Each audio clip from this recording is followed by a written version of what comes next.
NTV జర్నలిస్టులను అక్రమంగా arrest చేశారు Hyderabad city పోలీసులు. అర్ధరాత్రి ఇంటికొచ్చి పోలీసులు ఎన్టీవీ ప్రతినిధులను అదుపులోకి తీసుకున్నారు. జర్నలిస్టుల ఇంటికి వెళ్లి తలుపులు బద్దలు కొట్టి అరెస్టు చేశారు. ప్రొసీజర్ నోటీసులు లేకుండానే అదుపులోకి తీసుకున్నారు పోలీసులు. ఇదే అంశానికి సంబంధించి మా ప్రతినిధి మహేష్ లైవ్ లో అందించడానికి సిద్ధంగా ఉన్నారు. మహేష్, ఎన్టీవీ జర్నలిస్టుల అక్రమ అరెస్టు ఉదయం నుంచి చూస్తున్నాం. అసలేంటి, ఎందుకు ఇలా చేయాల్సి వచ్చింది, ఎలాంటి నోటీసులు కానీ ఎలాంటి ప్రొసీజర్ ఫాలో అవ్వకుండా అర్ధరాత్రి అరెస్టు ఎందుకు చేయాల్సి వచ్చింది? ప్రియా, అయితే ఎన్టీవీకి సంబంధించినటువంటి జర్నలిస్టులని నిన్న అర్ధరాత్రి అరెస్టు చేశారు. ముందస్తు ఎలాంటి సమాచారం ఇవ్వకుండా, నోటీసులు ఇవ్వకుండా, ఎలాంటి ప్రొసీజర్ పాటించకుండా రాజకీయమైనటువంటి ఒత్తిడి నేపథ్యంలో ఈరోజు ఎన్టీవీ జర్నలిస్టులను అరెస్టు చేశారని చెప్పేసి అటు జర్నలిస్ట్ సంఘాలు ఇటు రాజకీయ పార్టీలు ఆరోపిస్తున్నటువంటి నేపథ్యం. నిన్న రాత్రి మన జర్నలిస్టుల ఇళ్లలోకి వెళ్ళి బలవంతంగా తీసుకొచ్చినటువంటి పరిస్థితి. అయితే దీనిపైన మనతో మాట్లాడడానికి జర్నలిస్టులు టీజీయూ రాష్ట్ర అధ్యక్షులు కప్పర ప్రసాద్ ఉన్నారు. అదేవిధంగా మరో సీనియర్ జర్నలిస్టు సంగప ఉన్నారు. వారు అభిప్రాయం ఏంది, ఈ యొక్క అరెస్టులను వారు ఏ విధంగా చూస్తున్నారు, వారి మాటలు వినే ప్రయత్నించారు. సార్ చెప్పండి, అర్ధరాత్రి మా జర్నలిస్టుల ఇళ్ళకి, ఎన్టీవీ జర్నలిస్టుల ఇళ్ళకి వెళ్ళి పోలీసులు అరెస్ట్ చేసినటువంటి నేపథ్యం, ఎలాంటి ముందస్తు సమాచారం ఇవ్వకుండా అరెస్ట్ చేసినటువంటి పరిస్థితి. దీన్ని ఒక జర్నలిస్ట్ యూనియన్ అధ్యక్షులు మీరు ఏ విధంగా చూస్తారు? ఎన్టీవీ జర్నలిస్టులను అరెస్ట్ చేయడం చాలా దారుణం ఇది. ఎందుకంటే స్పష్టంగా ఇది రాజకీయ ప్రేరేపిత అరెస్ట్గానే మేము భావిస్తూ ఉన్నాం. తెలంగాణ జర్నలిస్ట్ యూనియన్ దీన్ని తీవ్రంగా ఖండిస్తున్నది. మొదటిది ఏంటంటే, జర్నలిస్టులు ఎక్కడ పారిపోయేటోళ్ళు కాదు. వాళ్ళకు ఆఫీస్కి వచ్చేటువంటి అవకాశం ఉంది. వాళ్ళని ఆఫీస్కి పిలిపించి వివరాలు తీసుకోవచ్చు, లేదా పోలీసులే వాళ్ళ కార్యాలయానికి పిలిపించుకొని వివరాలు తీసుకోవచ్చు. రమ్మని పిలిస్తే వచ్చి వాళ్ళు వివరాలు అందించడానికి రెడీగా ఉన్నారు. రెండోది, ఇందులో స్పష్టంగా అర్థమవుతుంది ఏంటంటే, వార్త ఎక్కడి నుంచి వచ్చింది అనేటువంటి విషయాన్ని ప్రభుత్వం విచారణ చేసుకోవచ్చు. ఎవరు లీక్ చేసినారు, ఎవరి ద్వారా పత్రికా కార్యాలయానికి అందినటువంటి విషయాలను కూడా ప్రభుత్వం విచారణ చేసుకోవచ్చు. కానీ అలా కాకుండా కాంగ్రెస్ పార్టీలో ఉండబడేటువంటి రెండు గ్రూపుల మధ్య గొడవను ఏదో ఆవులావులు కొట్లాడి లేగలకాలు ఇరగొట్టినట్టుగా ఇది కనిపిస్తూ ఉంది.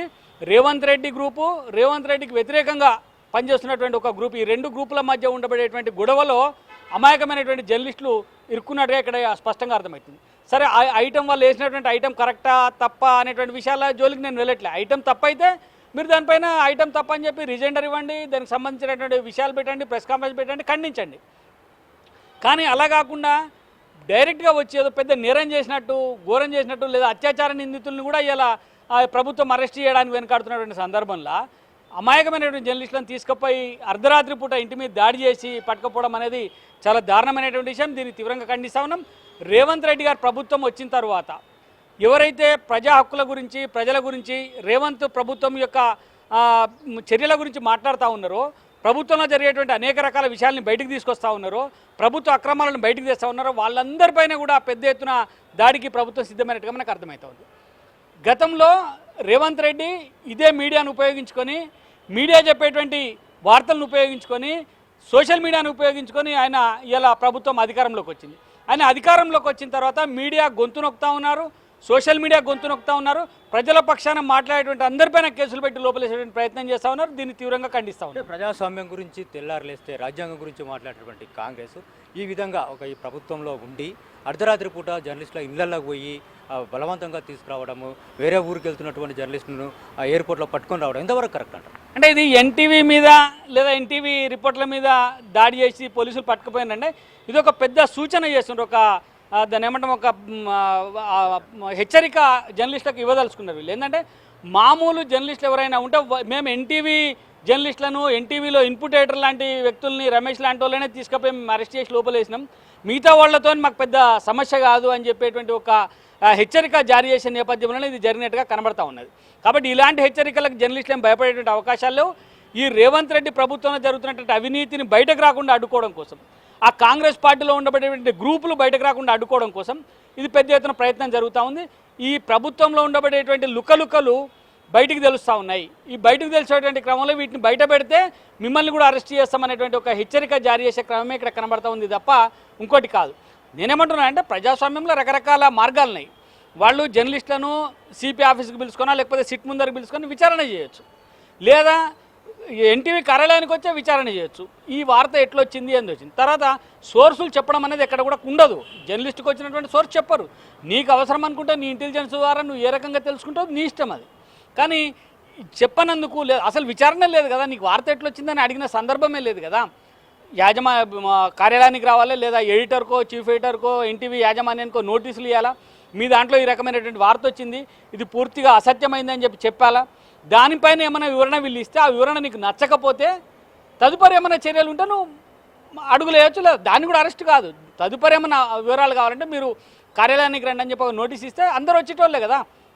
ఇక్కడ బయటికి పోయేటోళ్ళు లేరు, ఇక్కడ మొత్తం సంసారాలను పెట్టుకొని ఇక్కడ ఉన్నటువంటి జర్నలిస్టులు కదా. వేరే వ్యాపారాలను ఈ నుంచి వేరే దేశాలకు వెళ్ళిపోతే మళ్ళీ దొరకరు అనేది కూడా లేదు కదా. కాబట్టి ఇది ఏంటంటే కేవలం హెచ్చరిక జారీ చేయడం కోసం చేస్తున్నటువంటి ప్రయత్నం, ప్రజాస్వామ్యాన్ని భావ ప్రకటన స్వేచ్ఛను ఖూనీ చేస్తున్నటువంటి ప్రయత్నంగానే కనబడతా ఉంది. మీరేం డిమాండ్ చేస్తారు? మీరు ఒక డిమాండ్ టీజీవీగా?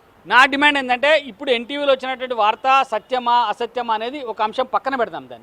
దాని మీద సత్యాసత్యాలు తెలుసుకోవడానికి రకరకాలైనటువంటి మార్గాలు ఉన్నాయి. కానీ ఇప్పుడు ఈ ప్రభుత్వము జర్నలిస్టులను అర్ధరాత్రి ఇంటికి పోయి ఎత్తుకొని పోవడం, అరెస్ట్ చేయడం అనేది చాలా దారుణం. వెంటనే జర్నలిస్టులను రిలీజ్ చేయాలా.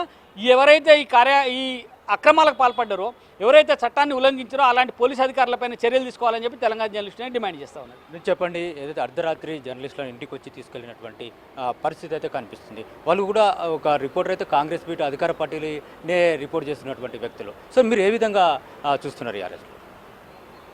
నేను నా 25 ఏళ్ల జర్నలిజం సర్వీస్లో ఇంత దుర్మార్గమైన చర్య ఎప్పుడు చూడలే. ఒక జర్నలిస్ట్ని అర్ధరాత్రి అరెస్ట్ చేయడం ఏంది? ఆయన ఫ్యామిలీతో ఇక్కడికి వెళ్తున్నటువంటి ఇన్పుట్ ఎడిటర్ అరెస్ట్ చేయడం ఏంది? వాళ్ళ కాంగ్రెస్ అధికార పార్టీ న్యూస్ కవరేజ్ చేస్తున్నటువంటి రిపోర్టర్ అరెస్ట్ చేయడం ఏంది?